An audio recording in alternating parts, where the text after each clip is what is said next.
Testing 1, 2, 3. Yeah, hi, my name is Enda McCormick, and I have just completed the FOSS Pulse Momentum Game Development course recently at the IFSC in Dublin. This video is just to introduce myself and the skills learnt and participated in during the development of the project. My primary role was as concept artist and concept developer, 3D modeler, sound design, environmental design and character design for the game.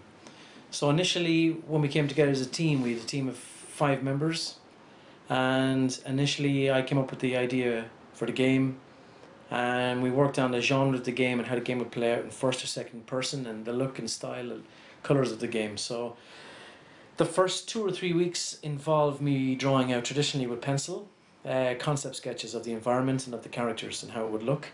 So I would have many different concepts, and then as a team we'd come together and we would decide.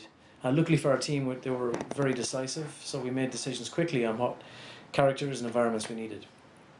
And so moving on from the concept skills, which I'll show in this video and a slideshow in a few moments' time, I developed, when we chose the concept we needed for the game, I developed the idea digitally with a Wacom tablet and by using the program Photoshop. And with the tuition of Christian Cote, our lecturer, I developed the concepts and did the colours and the characters and the environments, and I drew them up and with different perspectives and size and worked out all the proportions of the game.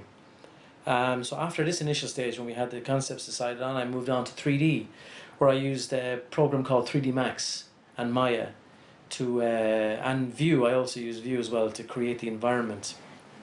Our game was based in space. It was a penal colony set, so a terrestrial prison really, set up on the moon of Titan near Saturn, where humans would be extradited to this planet. So it was a huge complex of an interior environment for the game. And I wanted to look like a futuristic prison with contemporary style and design. So I researched a lot of architecture. Architecture is my passion from beforehand, and I've worked in architecture illustration. So I studied people like Zaha Hadid and Santiago Calatrava, and I studied all the modern airports and some old airports around the world, airport architecture, sports stadium architecture and prison architecture. And with all this research, I spliced ideas together. I did sketches, and then in Max I would block out and do a white blocks level of the design, and I would try out different shapes with different lighting and different architectural styles, and which would involve the gameplay of the environment. So this environment I also had to create the assets for, where we had huge auditoriums, we had medical rooms, science labs, sports stadiums, we had a hangar, a docking hangar, and we had spacecrafts to design, and we had consoles and kiosks and different modular setup to design. So it was quite a lot involved, and it was an ice planet, so we had to deal with the outside environment. Our game is mostly 80% interior, but at the end of the game you can explore the outside with the mountains. We had to sculpt all the mountains and stuff, and I used a program called Bryce, and I use Unity also.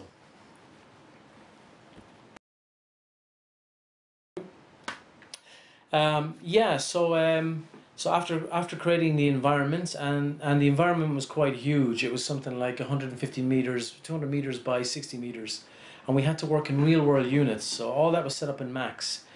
And what was ideal to do in Max was to set up the cameras and the lighting exactly as it would look to the style of the game when we brought it into the game engine Unity. And that's a program I'd never learned before, so the benefit of this course was for me to learn the game engine of Unity and how to integrate that with 3D programming, 3D design.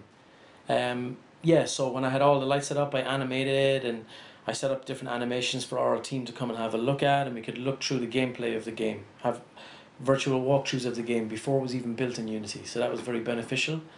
That was using Max and Maya, great programs. I used, for character creation, for sculpting, I used Mudbox and ZBrush initially to create the characters. So I would build up a low poly mesh up to a high poly mesh, and then I would extract textures and normal maps, and then UV unwrapping of characters. And then I would move on, and for animating we used the rigging tool of Biped in Max, also using motion capture files. So we would have a base mesh of our model, and we would attach a biped, and then we would animate that biped using motion capture data, and then we would skin the character with its texture on and have it animated. So this would have been our third person character in the game. Yeah, so now I'm just going to run through some slideshows, basically from the very beginning, from concept drawing sketches, just with pencil and paper, for the first two weeks of the environment and characters, and then working on the detailed rendering, digital paintings of the game, and then moving on to 3D and creating 3D rendered images of the environment, and also then the animations. And also on top of that, I was working parallel with digital video editing, where I had to set up video trailers. A pre-game teaser trailer was one, and the second one was a walkthrough, an in-game trailer, showing the actual gameplay before the viewers or players could see the game. So I was quite busy in the last couple of weeks, and actually so busy that I had to put aside time afterwards for doing VTAC assignments, because the game just took up so much energy and so much time. But it was great. We had a good team, decisive team, and yeah, it was a lot of work. Our programmer, especially Lisa McHugh, was excellent, and she had taught me how, as a 3D designer and a concept artist, I should know about the programming side of games. That's very busy in the last month or two of a game, is a lot of coding and programming, so I tried to help her as much as I could.